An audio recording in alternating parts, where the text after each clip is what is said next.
বারুদের তীব্র গন্ধ আর লেলিহান আগুনে মধ্যপ্রাচ্যের বুক চিরে এবার সরাসরি শুরু হয়ে গেল মার্কিন দম্ভচূর্ণের এক ঐতিহাসিক লড়াই।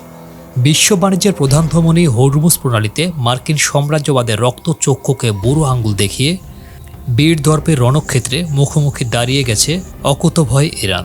আন্তর্জাতিক জলসীমায় মার্কিন আগ্রাসনের শক্ত প্রতিরোধ গড়ে তুলে তেহরানের সাহসী যোদ্ধারা পাঠিয়েছে মরণঘাতী আত্মঘাতী ড্রোনের ঝাঁক। ওয়াশিংটন মাঝ আকাশে ড্রোন ঠেকানোর ব্যর্থ অহংকার ছাড়লেও মার্কিন আধিপত্যের বুকে কাঁপন ধরিয়ে বীরের মতো চ্যালেঞ্জ ছুড়ে দিয়েছে তেহরানের সিংহভাগ শক্তি।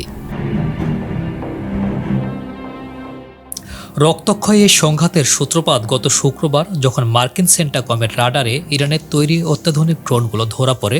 মার্কিন রণতরীগুলো তীব্র আতঙ্কে হাই অ্যালার্ট সাইরেন বাজিয়ে ঘড়িতড়ি করে গর্জে ওঠে এবং 2 দিনে ইরানের 6টি ড্রোনকে সাগরের বুকে আছড়ে ফেলে।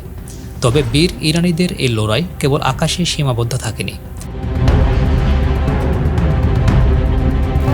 মার্কিন এই বর্বরচিত এবং অন্যায় হামলার পর তীব্র ক্ষোভের সাথে হুঙ্কার ছেড়েছে তেহরান। ইরানের পররাষ্ট্র মন্ত্রণালয়ের স্পষ্ট দাবি, আমেরিকার এই কাপুরুষোচিত পদক্ষেপ এপ্রিলের ভাঙ্গুর যুদ্ধবিরতি চুক্তির চরম লঙ্ঘন।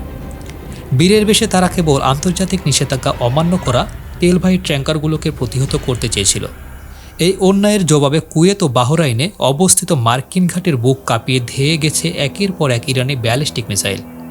কুয়েতের আকাশে মার্কিন প্রতিরক্ষা ব্যবস্থা তা ঠেকানোর চেষ্টা করলেও মধ্যপ্রাচ্যে মার্কিন সাম্রাজ্যবাদের ভিত নাড়িয়ে দিয়েছে ইরানের এই পাল্টা গর্জন।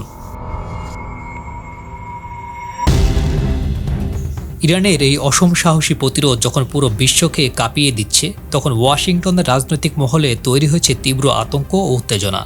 বীর ইরানিদের দমাতে না পেরে এই চরম ক্লান্তি লগ্নে মার্কিন প্রেসিডেন্ট ডোনাল্ড ট্রাম্প এক জনসভায় অত্যন্ত নাটকীয় এবং রহস্যময় মন্তব্য করেছেন।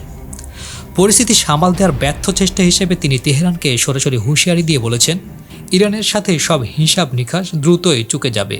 তা খাতা কলমে কোনো চুক্তির মাধ্যমেই হোক কিংবা চরম কঠোর সামরিক উপায়েই হোক।